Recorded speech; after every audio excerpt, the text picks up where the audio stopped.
présente dans cette vidéo le cours de topographie concernant les généralités et les mesures de distance. À la fin de ce cours, normalement l'apprenant sera capable de comprendre les principes fondamentaux de la topographie, connaître tous les instruments et les appareils utilisés en topographie, et collecter les traitements et les données topographiques, comprendre la mesure des distances directes ou indirectes, et l'application des pratiques de mesurage et d'alignement. La science géodésique est une discipline qui traite les dimensions physiques de la Terre et de son environnement. Elle comprend la topographie, la topométrie et la géodésie. Donc, c'est quoi la topographie et quelles sont les méthodes de mesure de distance dans la topographie? Ce cours est divisé en deux chapitres. Le premier chapitre, c'est des généralités. On va parler de la science géodésique et la topographie, des levées topographiques, les instruments utilisés en topographie, et on va voir que c'est quoi l'échelle, les plans et les cartes. Dans la deuxième partie, on va voir les mesures de distance directe, les pratiques de mesurage et d'alignement, et les mesures indirectes de distance.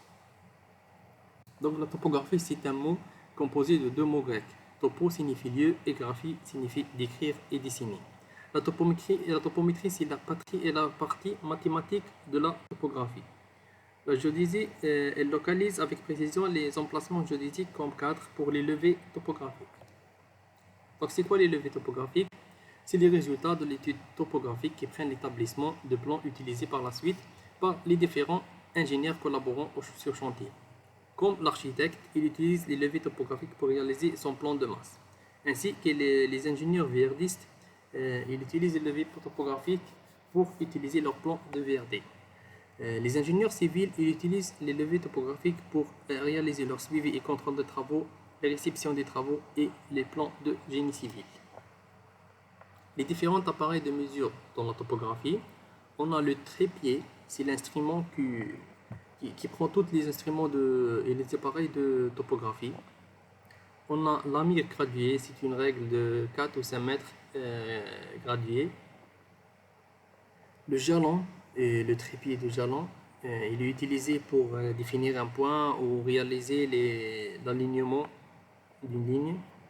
Le niveau optique, c'est pour réaliser les opérations altimétriques telles que le nivellement et le dénivellement. Le tachyomètre pour utiliser dans les mesures des angles et des distances. Et on a le théodolite pour mesurer les distances. L'échelle. L'échelle, c'est le rapport entre une longueur réelle et une longueur sur carte. On a différents types d'échelles, comme il est indiqué ici, et selon le rapport par rapport à la réalité. Les plans et les cartes. Les plans et les cartes sont des représentations planaires à une certaine échelle. La différence entre le plan et les cartes, c'est dans l'échelle. Dans les plans, l'échelle est exacte, mais dans une carte, l'échelle est toujours approximative. Les fautes et les erreurs. Les fautes sont causées par la maladresse, faute de lecture ou de calcul, le non-respect des règles. Par contre, les erreurs sont des petites inexactitudes causées par les imperfections des instruments. Il est inévitable et il peut être rectifié. Le chapitre 2, c'est la mesure des distances. La mesure de distance en topographie, il est divisé entre la mesure linéaire et la mesure directe, indirecte et la mesure électronique. La mesure électronique peut être incorporée dans la mesure indirecte. La mesure directe des distances, c'est lorsqu'on parcourt la ligne à mesurer en appliquant un étalon de mesure plusieurs fois. On appelle donc ça, c'est une mesure directe. Les pratiques de mesurage. Parmi les pratiques de mesurage, on a le chaînage, c'est la méthode la plus couramment utilisée. C'est une opération importante et délicate pour entraîner les erreurs et les fautes de mesure. Réaliser ces pratiques de mesurage dans un terrain régulier, que ce soit horizontal, là où il est possible de poser le ruban sur le sol et de considérer que la distance est horizontale directement, élu sur le terrain,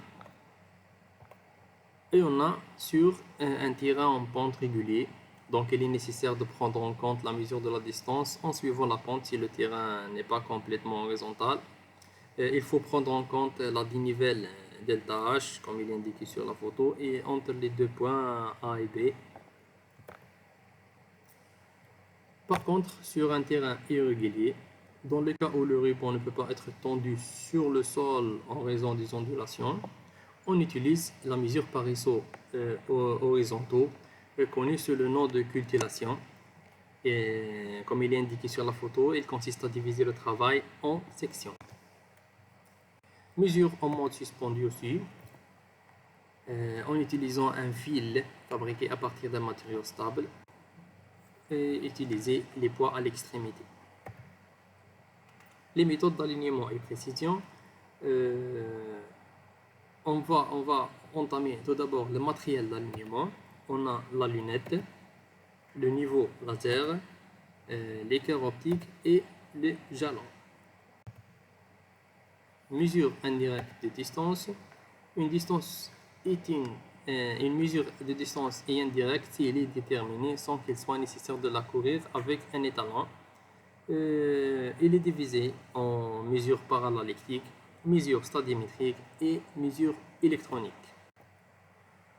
À la fin de ce cours, normalement l'apprenant a acquis les notions de base de la topographie, les méthodes de mesure de distance, que ce soit indirecte ou directe, et les méthodes et les opérations de mesurage et d'alignement. Merci pour votre attention.